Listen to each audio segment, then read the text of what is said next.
Muy bien, doctores.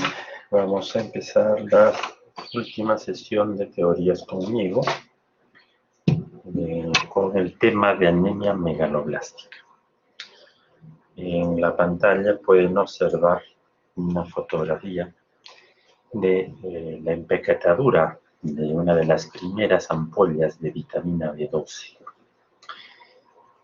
Como pueden ver ahí, es una empaquetadura bastante antigua, que data justamente del año de 1941. En el 42 se publica por primera vez en el New England este artículo, donde es el artículo más importante y pionero en el tratamiento de la anemia perniciosa con vitamina B12. Literalmente no era vitamina B12 lo que se colocaba en la nalga. Lo que se colocaba era una especie de paté de hígado. Era bastante doloroso. Era tan caro como la penicilina. Más raro todavía, ¿no? Es una cosa rarísima. Por el término de anemia megaloblástica se incluyen a dos entidades, ¿no? La deficiencia de B12 y la deficiencia de B9. Primero hablaremos sobre la deficiencia de B12. Estadísticas. A diferencia de la anemia ferropénica, no es una anemia muy frecuente. Es la segunda en frecuencia, la segunda en importancia. Y varía. Tiene la peculiaridad de variar mucho en la población en que se mide. Por ejemplo, el promedio es del 20%. Este es un dato gringo. En el Perú no se han hecho estudios poblacionales de B12, pero es variable entre 5 y 60%. En el estudio Framingham, este famoso estudio que habló del colesterol, la presión alta en la década de los 80, encontró que la deficiencia de B12 afectaba al 12% de los viejos en la comunidad, pero que si se consideraban pacientes hospitalizados o institucionalizados, subía más del triple, entre el 30 y 40%. Esa es su peculiaridad epidemiológica. Afecta más a viejos que a jóvenes. Y dos, depende mucho de si el viejo vive en la casa, un 12%, a que si el viejo está institucionalizado, 40%. Tablas. Comparo aquí la encuesta NANS de los Uniteds, para que vean que en los Uniteds la deficiencia de B12 no cuenta, eso es raro, no es un problema de salud para ellos. La anemia más frecuente en los Uniteds es aquella que no tiene etiología. De ahí le sigue la anemia por inflamación crónica, de ahí la anemia por deficiencia de hierro, y ya en sexto lugar, la anemia por deficiencia de B12, con 5.9% de prevalencia. No es un problema para ellos. Al costado coloco el reporte de la India, porque es el país subdesarrollado más avanzado que hay. Y en ellos es muy diferente el asunto. Fíjense que para ellos la primera causa es deficiencia de hierro. La segunda causa es deficiencia de B12. Un tercio de sus anémicos tiene B12. Lo más probable es que el Perú tenga el patrón de la India antes que lo de Estados Unidos. Y la deficiencia de folato, al igual que en Estados Unidos, es muy rara, no es un problema. Con estos dos gráficos enfatizo lo mismo, ¿no? La deficiencia de B12 es frecuente, más frecuente en países desarrollados, es frecuente en viejos, y depende de si el viejo está en su casita u hospitalizado. Aquí vienen tablas europeas y gringas con reenfatizar, rematar la misma idea, ¿no? La deficiencia de B12 va a asumir con la edad. Ahí pueden observar que no hay casi nada en los primeros años de vida, sube un poquito a partir de los 15 y finalmente alcanza su pico máximo a partir de los 70 años. Y que es más alto entre los pacientes hospitalizados que entre los no hospitalizados. Ahora, ¿para qué sirve la vitamina B12? Normalmente las células están en una fase de reposo que se le llama G0, pero eventualmente tienen que entrar en una fase de duplicación, de mitosis, que es la fase S. Y luego de eso vuelven a entrar en fase de reposo. Ese es su ciclo celular. La fase de mitosis dura exactamente entre 15 y 25 microsegundos. Es muy corto, muy breve, muy rápido. La vitamina B12, ¿para qué sirve? ¿En qué interviene en eso? Este es el ADN que ustedes conocen.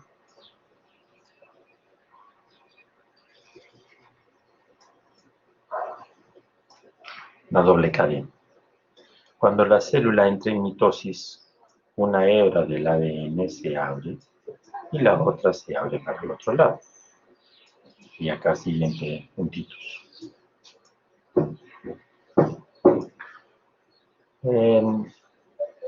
Para abrir no es necesaria la B12.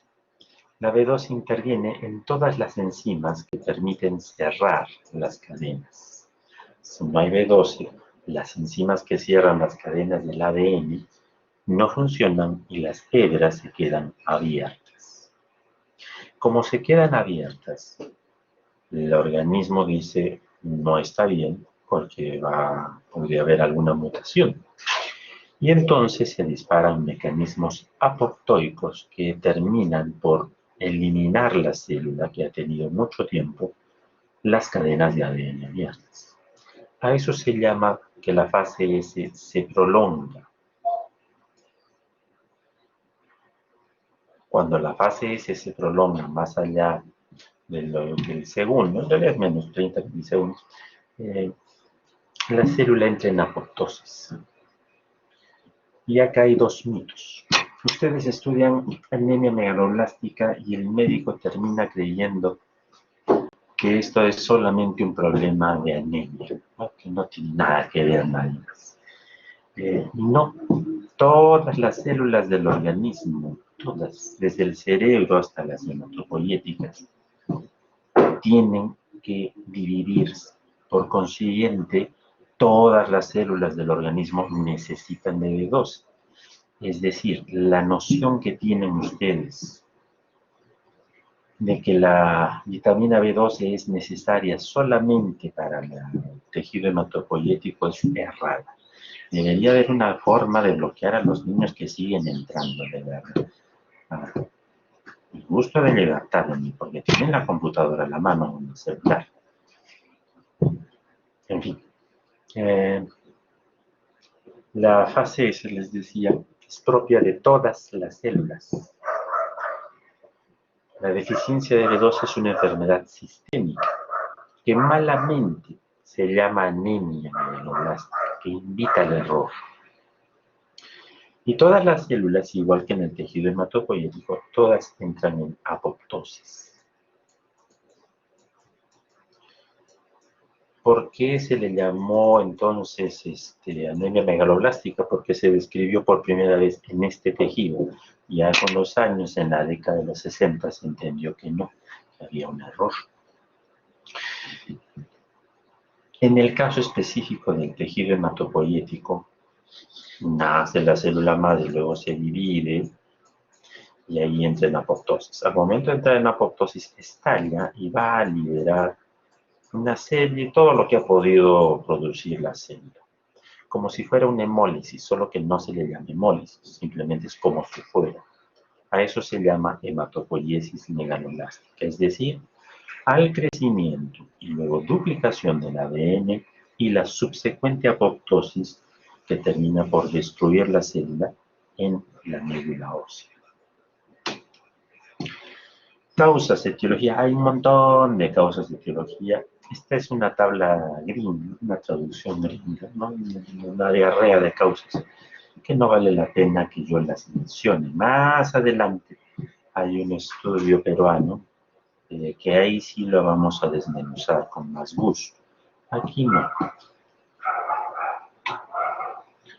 Ahora, etiología de la D12 en los viejos. Esta es una tabla también gringa. Igual que esta de acá, ¿no? Una traducción española. De acuerdo a esto, si ustedes leen Harrison, Barreras y demás, que no se lo recomiendo, me van a decir que la causa de la deficiencia de B12 es la mala absorción de la cobalamina. No puede ser que sigan negando. No llega a la mala absorción, no es exactamente una mala absorción. Estas tablas son buenas para la población gringa. Más adelante mencionamos la etiología que afecta a los peruanos.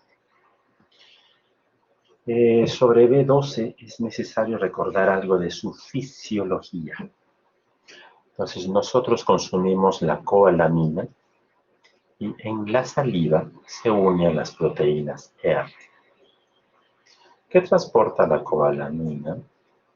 Hasta el estómago.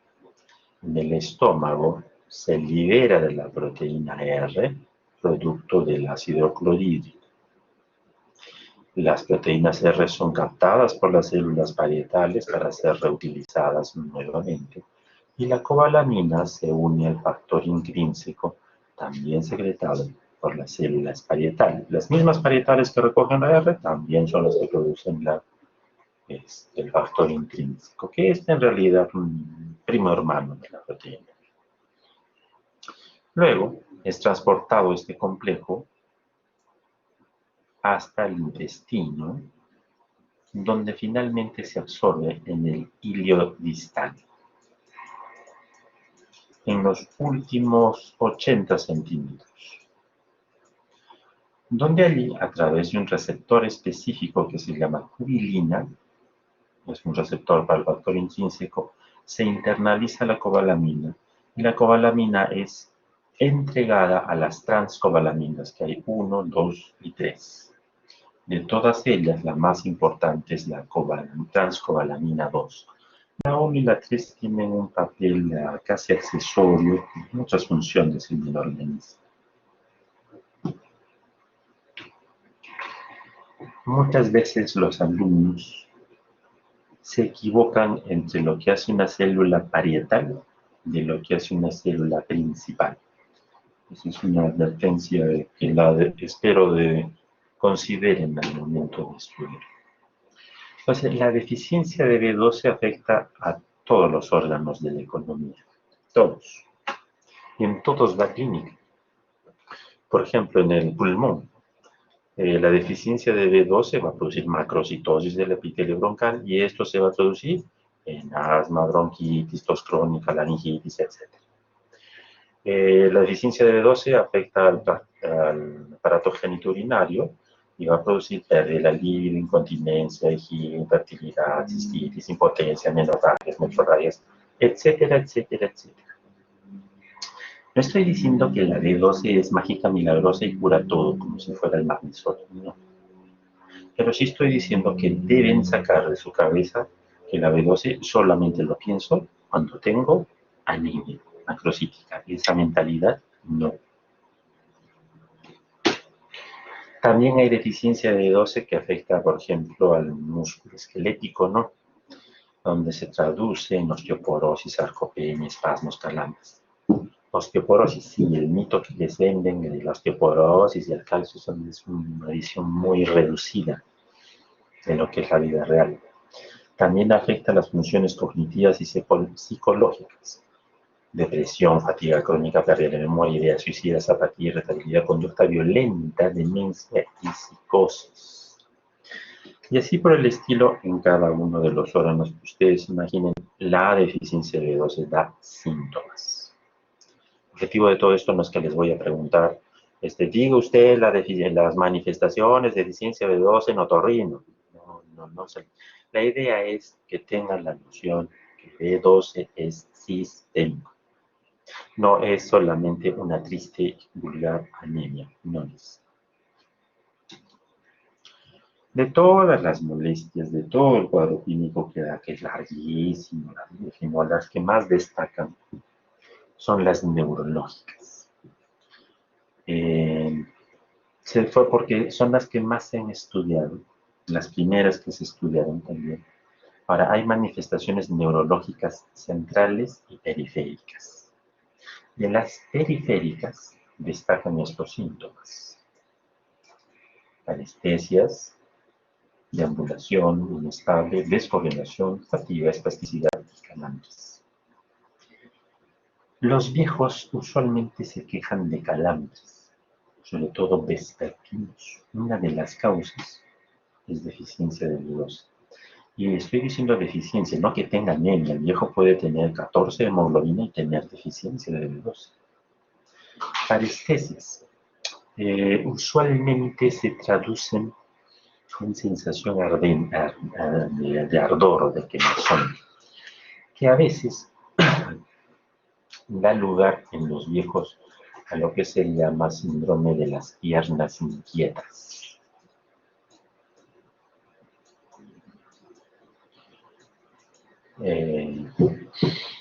Por la cual el viejito pues, no puede tener la pierna quieta, no la cruza, la levanta, la pone por todas partes, no sabe qué hacer con la pata. O peor aún,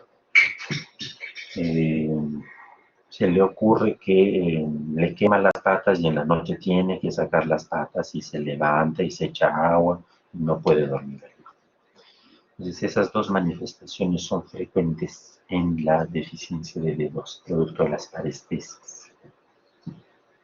También tiene que ver con algo que en el Perú se le llama está agarrado de la tierra. Algunos de los pacientes que están agarrados de la tierra tienen deficiencia de B12. Para los que no saben que está agarrado de la tierra, es el paciente que se echa, empieza a dormir y empieza a saltar, a moverse, a tener movimientos incoordinados que a veces incluso lo llegan a despertar, que se confunde con otros cuadros, ¿no? Es un fondo común los que se entra y que está agarrado de la tierra, como una de las cuales es deficiencia de B12. De los signos, lo que más destaca es la pérdida de la sensibilidad, particularmente de la superficial. También va a afectar la parte motora, pero es sobre todo a mayor predominio de la afección de la sensibilidad. La parte motora se traduce por hiperreflexia, Cronowski, Babinski positivo.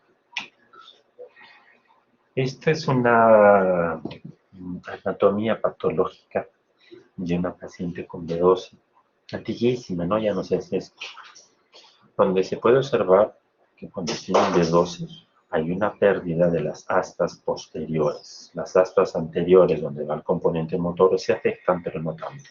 Son las astas posteriores las que literalmente se borran.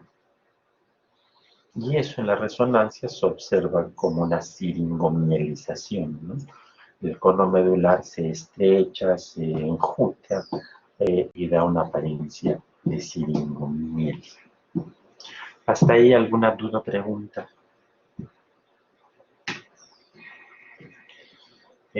Otras manifestaciones importantes son las del tracto digestivo. Aquí mencionaré una peculiar, aunque no es ya muy frecuente, antes era muy frecuente.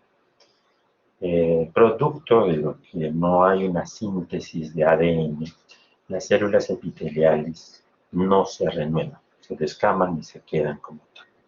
Por consiguiente aparece en la lengua, una depapilación, ¿no?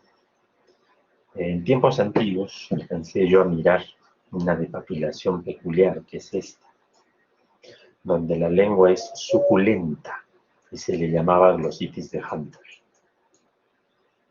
Ya no se observa. Lo que ahora se observa sí sigue siendo la depapilación, que también se presenta en la deficiencia de hierro. Sin embargo, clínicamente se diferencian las dos en que la bursitis por deficiencia de B12 tiene brillo, lustre. En cambio, la de deficiencia de hierro no tiene brillo, no tiene luz. Es muy notorio eso. Este es el estudio más grande hecho en pacientes con anemia megaloblástica. Se hizo en el Hospital Carrión y fue de verdad bastante importante porque pasaron de más de 1000 personas. Una recopilación concienzuda que ya no se ha vuelto a repetir. Y de este extraigo lo siguiente. El cuadro clínico de la anemia, o mejor dicho, de la deficiencia de B12, además de la adenositis, además de las manifestaciones neurológicas, además de todas estas cosas, destaca por 4 cosas que deben memorizarlas porque es probable que les vaya a preguntar. Casi fijo que las voy a preguntar. Número 1, por palidez, y todo el mundo tiene palidez, pero eso no la anemia ferropénica también tiene. Apatía, diarrea. Esta es la número 1. El 50% de peruanitos, y en general a nivel mundial, cursa con diarrea.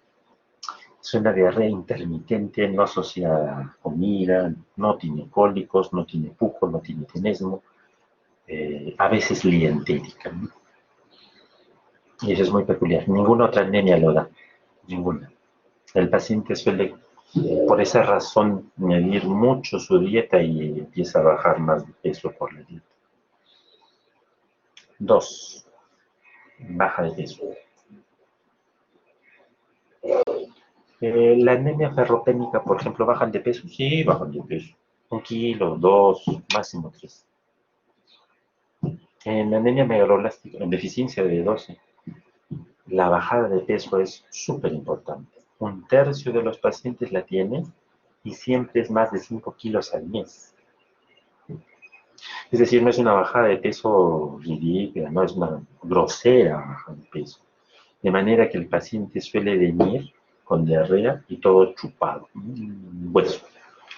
Y el paciente y los médicos y las personas, no, este se va a morir, este tiene cáncer, ya no hay nada que hacer. Incluso van a pensar, este tiene cáncer de colon, sí, tiene una mala, cuando no. No. La tercera cosa muy, muy peculiar es ictericia. Cierto que no es muy frecuente, pero 15% entra de lo frecuente, no de lo muy, pero sí de lo frecuente. ¿Y por qué es importante? Porque gracias a la ictericia y al prurigo que también tiene, se confunde clínicamente con la anemia hemolítica. Por eso es su importancia, no porque sea frecuente, sino porque me invita a pensar a que hay una anemia hemolítica. Y de ahí vienen las parestesias, fíjense, 11%. Es decir, lo que les he mencionado y figura en los libros, la parestesia, la sensibilidad profunda, superficial, hombre, más chingada, pues no es tan frecuente. No es tan frecuente. En comparación con la diarrea, no es muy frecuente. La cuarta cosa peculiar, muy peculiar, es esta. Pero doctor, eso es raro, mire, menos del 10% de la sesión. Sí y no. No está aquí el gráfico.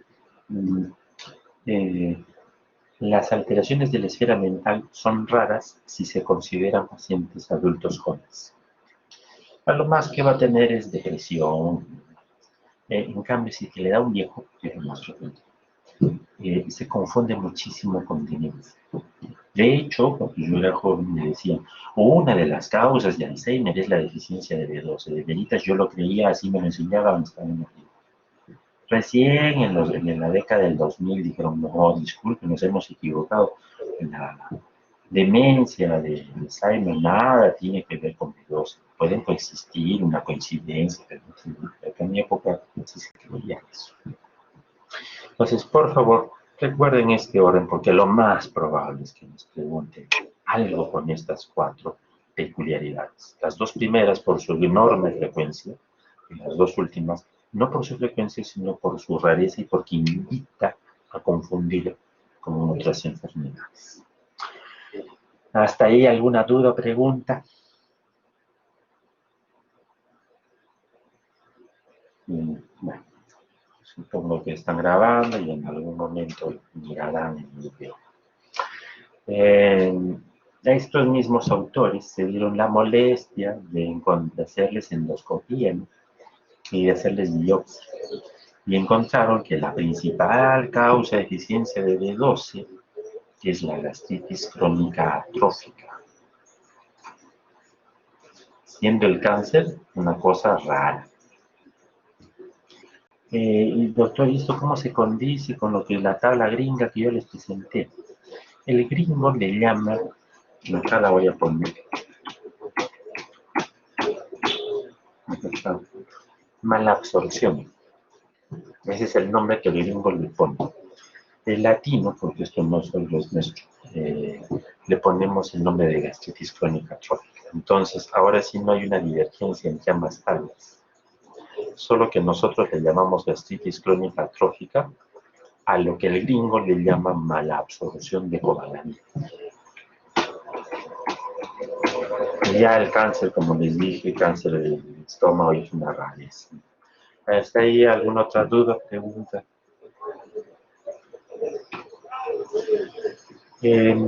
Hay que hablar de anemia perniciosa porque es un subtipo. La familia es la anemia por B12. La principal causa de anemia por B12 es la gastritis crónica. La anemia perniciosa en general representa más o menos, redondeando, el 10% de todas las deficiencias de B12. Este es el 60%, ¿no? Y viene aquí, es un subtipo de la B12. Un error frecuente es que los médicos piensen que son sinónimos. No son sinónimos. La anemia por B12 incluye la anemia perniciosa. Se llamaba perniciosa porque hasta antes de 1940 era mortal. El paciente no había forma de tratarlo y literalmente se chupaba hasta morir, ¿no? Moría hecho un hueso y pellejo, en un estado postremo muy lastimero. Y tenía una sobrevida de apenas 1 a 3 años. Y por eso cuando se empieza a aplicar la ampolla fue motivo de alegría, expectativas de una mejoría de la vida, ¿no? La anemia perniciosa, ¿por qué se cataloga aparte? Porque es más rara, es un caso por 10.000, porque es más frecuente en mujeres, porque le da a los muy viejos, pero sobre todo por esto. Porque es una enfermedad autoinmune. En cambio, la gastritis crónica atrófica no es autoinmune, es simplemente porque como mal, ¿no? Como pollo a la brasa todos los días en mi vida. En cambio, este es autoinmune. Se asocia a otras enfermedades autoinmunes, a todas estas que ven aquí.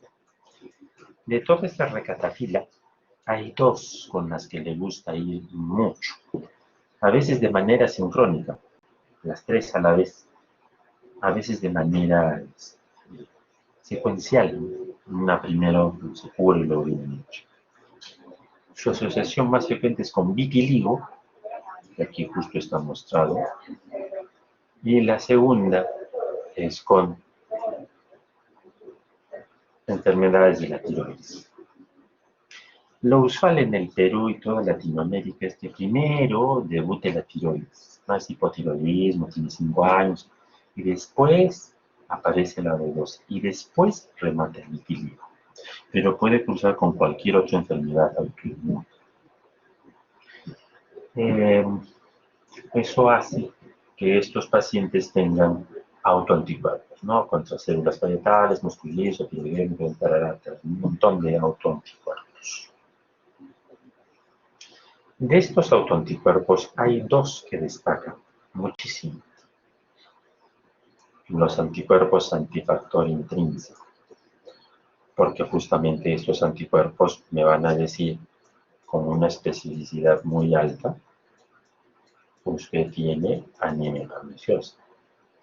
En cambio, los anticuerpos anticélulas parietales tienen una gran sensibilidad, 96, pero menor especificidad que la anterior. Esos dos son los principales anticuerpos que se deben medir en anemia perniciosa.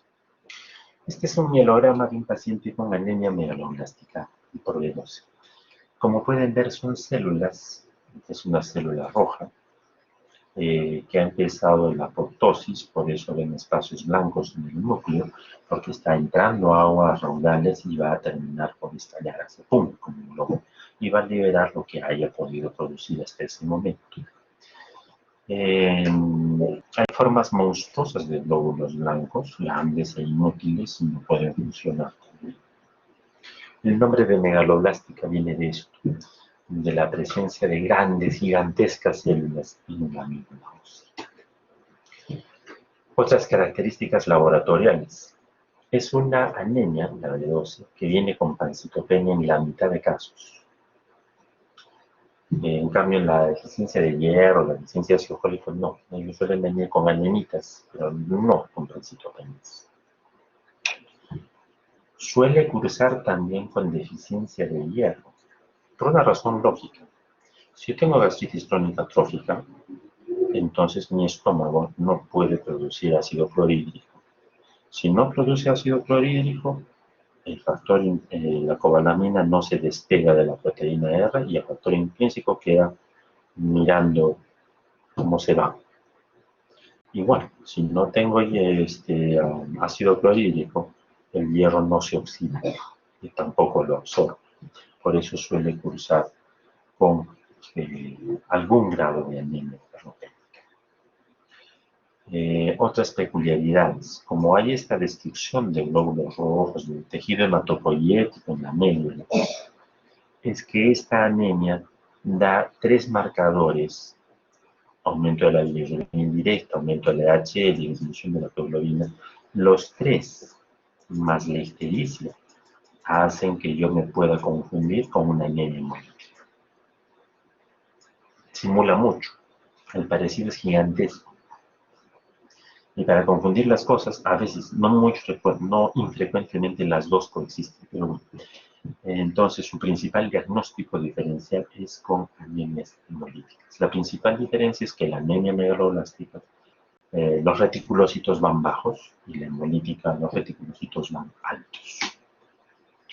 Otros hallazgos.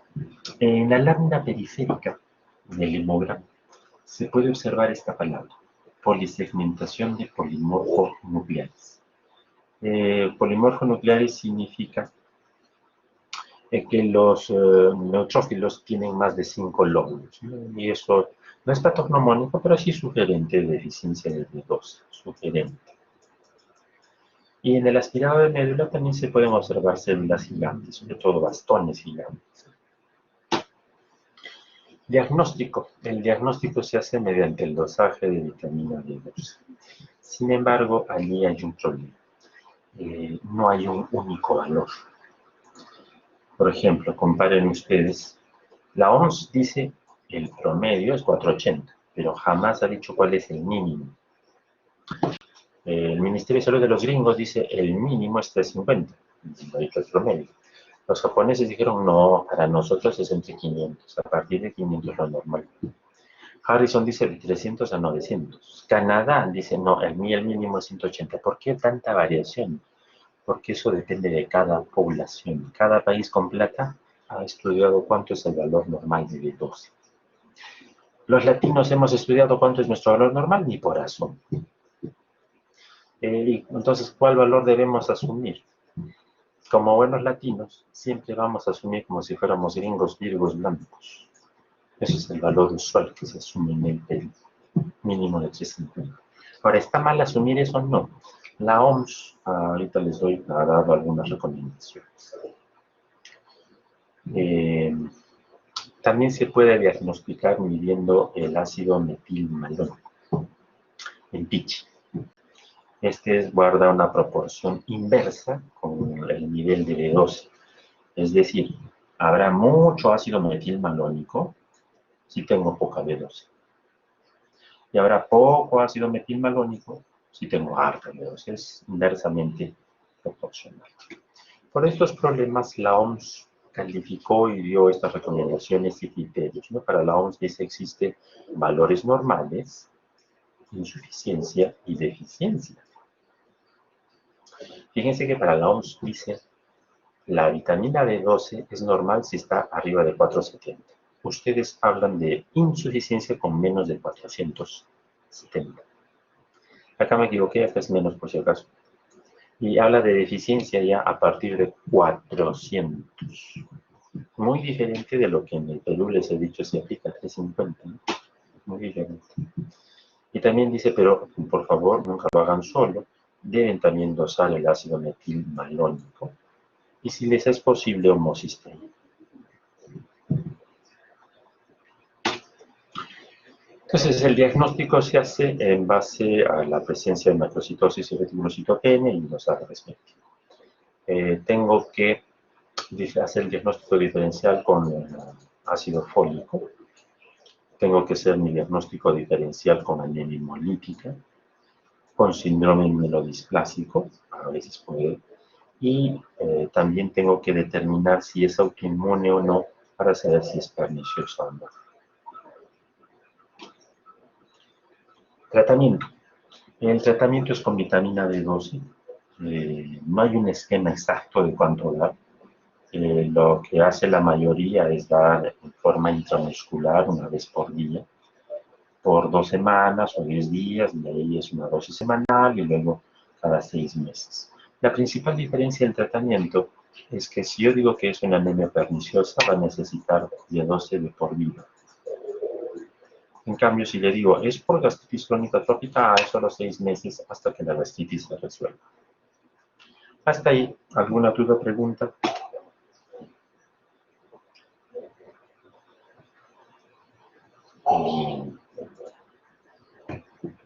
En fin. Sí, adelante, doctora. Sí, disculpe, mencionó cuál era la diferencia entre anemia megaloblástica y anemia hemolítica. Habló de los reticulocitos. ¿Podría repetir esa parte, por favor? Bien. En la anemia megaloblástica, los reticulocitos están hacia abajo. En la anemia hemolítica, están hacia arriba. En todo lo demás, son igualitos. Dan ictericia, dan anemia. Las dos pueden dar volumen alto. Dan deshidrogenasa láctica, dan bilirrubina indirecta, todo dan igual, excepto reticulocitos. Aprovecharé ahora que están todos atentos el volumen. Si yo tengo un volumen de hasta entre 100 y 110, puede ser cualquier cosa, desde brujería. No, nunca se animen a decir, tiene 100, deme megaloblástica. No, eso está bien para como les engañaron en patología, ¿no? Y si hay anemias ferropénicas que vienen con 100. Un volumen entre 110 y 120. Ahí sí la cosa cambia porque solo puede ser o deficiencia de ácido fólico o B12. Y un volumen más de 120 solo puede ser B12. Más de 120 es patógeno neumónico de B12. Ya ni siquiera se mide la B12 porque es. Acuérdense de esa tablita que les va a ayudar, espero yo, en algún momento en la parte teórica y sobre todo en su vida práctica. ¿De dónde les traje? Bueno, no me gusta el libro, pero no lo lean todo porque es aburridísimo, no sé, la hematología de Sanz, y lo van a encontrar en el capítulo de 12. ¿Alguna otra duda, pregunta? Bien, sobre ácido fólico. Este mapa, viejo como siempre, todas las cosas son viejas, nunca hay actualizaciones, es para mostrar los 3 defectos del tubo neural más importantes, ¿no? Espina bífida, anencefalia, por ácido fólico en el año 2008. El Perú tenía en esa época a media tabla, no es que fuera la cosa más grave, tampoco que fuera la peor. Argentina estaba peor en ese momento. Fíjense aquí, la proporción de gestantes que tienen anemia se ha mantenido casi exacta a lo largo del tiempo. Y sin embargo, en el año 2008 se estudió a un grupo de mujeres en edad fértil, donde se estudió qué tipo de anemia tenía. Fue un estudio grande que se hizo en Lima. Y encontraron que un cuarto de ellas tenía anemia, que casi todo, un 20% era ferropénica pura. ¿Y de ácido fólico cuánto era? 0,2, no, nadie. A la cola de calorías. Entonces, ese estudio demostró que la deficiencia de ácido fólico no era un problema de salud, y no lo es. ¿Y por qué sucedió eso? Ahorita les digo. Esto es defectos del tubo neural entre peruanitos. Nuestro promedio histórico ha sido alrededor de 15. Y en el año 2007 con Alan García sucede algo milagroso. Se tira a 6, a la mitad. ¿Qué sucedió? ¿Qué mágico sucedió? Sucedió que la OPS obligó a Alan García, porque de otra manera no lo hacía, a fortificar la harina. Y lo obligó porque le dijo, tienes que fortificar con ácido fólico, con hierro, con vitamina B6. Pero como siempre, los peruanos hacen las cosas. Dijo, ya, muy bien. Voy a cumplir un acuerdo firmado, ¿no?, por el gobierno anterior. Pero la voy a fortificar según mi criterio. Y su criterio resultó en una fortificación a dosis menores a las que la OPS recomienda. Nadie lo ha vuelto a arreglar. Por eso es que no bajó más. Es gracias a esta suplementación de ácido fólico que cayó los defectos del tubo neural. Rápidamente, de un año al otro. ¿Podría caer más? Sí, puede caer más si se cumple lo que pide la OPS, pero ¿quién los hace entender? Si no pueden comprar ni vacunas ni hacer algo así. Este otro estudio también ratifica lo mismo, ¿no? Fíjese, anencefalia en pre-fortificación, 48.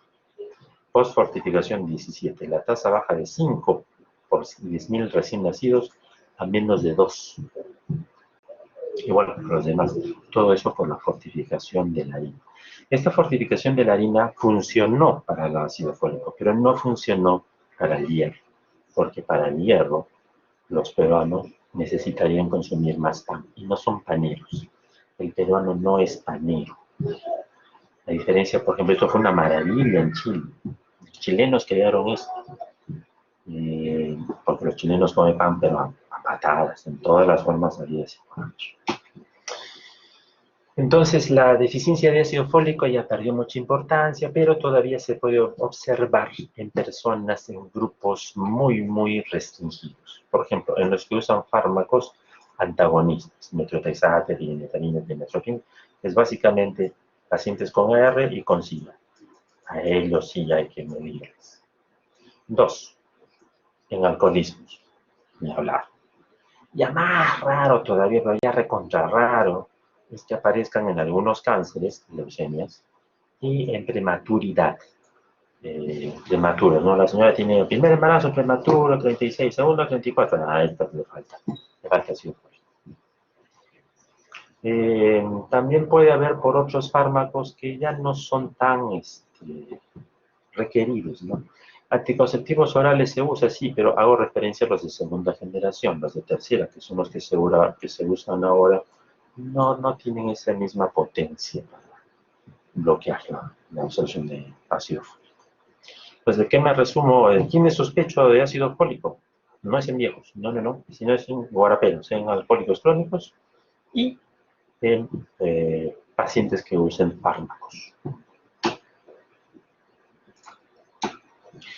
El ácido fólico A diferencia de la B12 es más general su afección, porque no solo afecta al DNA, le afecta a varias purinas del DNA, sino también al RNA, que aquí no lo he puesto, pero la B12 es exclusiva de ADN, es decir, solo afecta al ADN. B9, ácido fólico, es ADN y ARN. Por eso es que sus manifestaciones son muchísimo más largas, que no las voy a poner aquí. Solo voy a enfatizar en algunas líneas. La más importante, que es motivo de preguntas para ustedes, es los defectos del cierre del tubo neural y cualquier malformación. Este era un folleto que repartían no había pandemia, en el aeropuerto de Miami. Interesante, por eso está aquí. Le decía, mira, si usted tiene ácido fólico, decían los gringos, usted puede presentar fatiga, cabello cano, úlceras orales, inflamación de la lengua, disminución de la memoria, chatura, efectos del tubo neural, incapacidad para concentrarse, pérdida del apetito y depresión. De todos estos síntomas, porque todos son muy generales, destaco el defectos de tubo de cierre neural, que lo acabo de explicar, que son los más importantes. 2. El cabello cano. No porque sea importante, sino porque es peculiar y llamativo. Es muy llamativo esto. Más adelante lo hago un poquito más. Y 3. La chatura.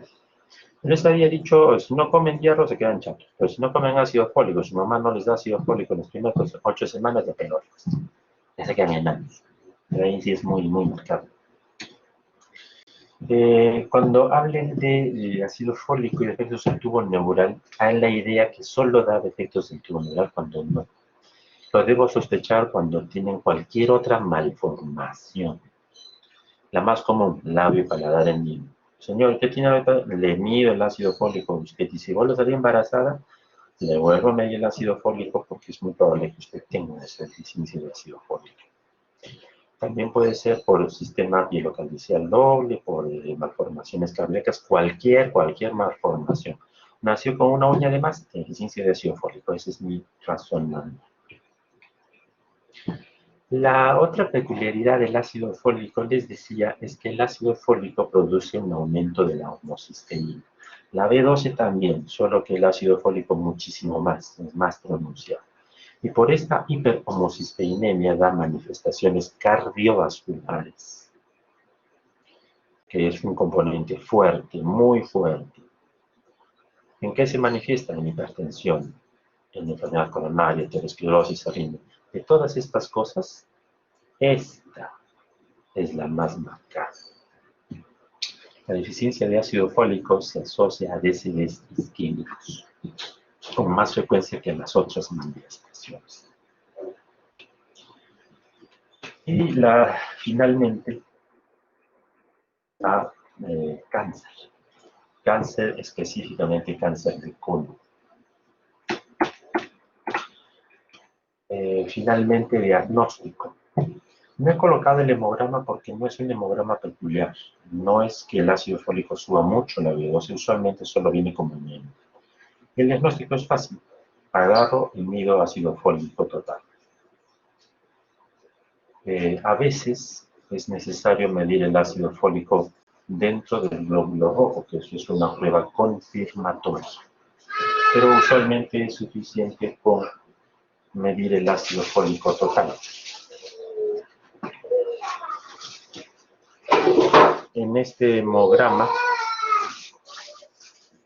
van a encontrar que tiene, por ejemplo, los leucocitos un poquito altos, que tiene la hemoglobina un poco baja y tiene un volumen discretamente alto, ¿no? La tabla que les habíamos mostrado y presentado anteriormente sobre el nivel del volumen.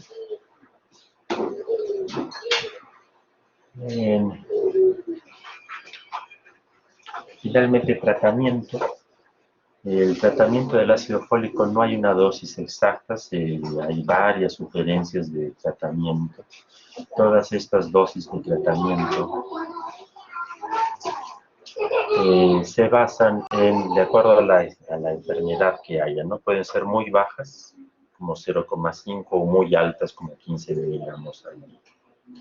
¿Hasta ahí alguna duda o pregunta?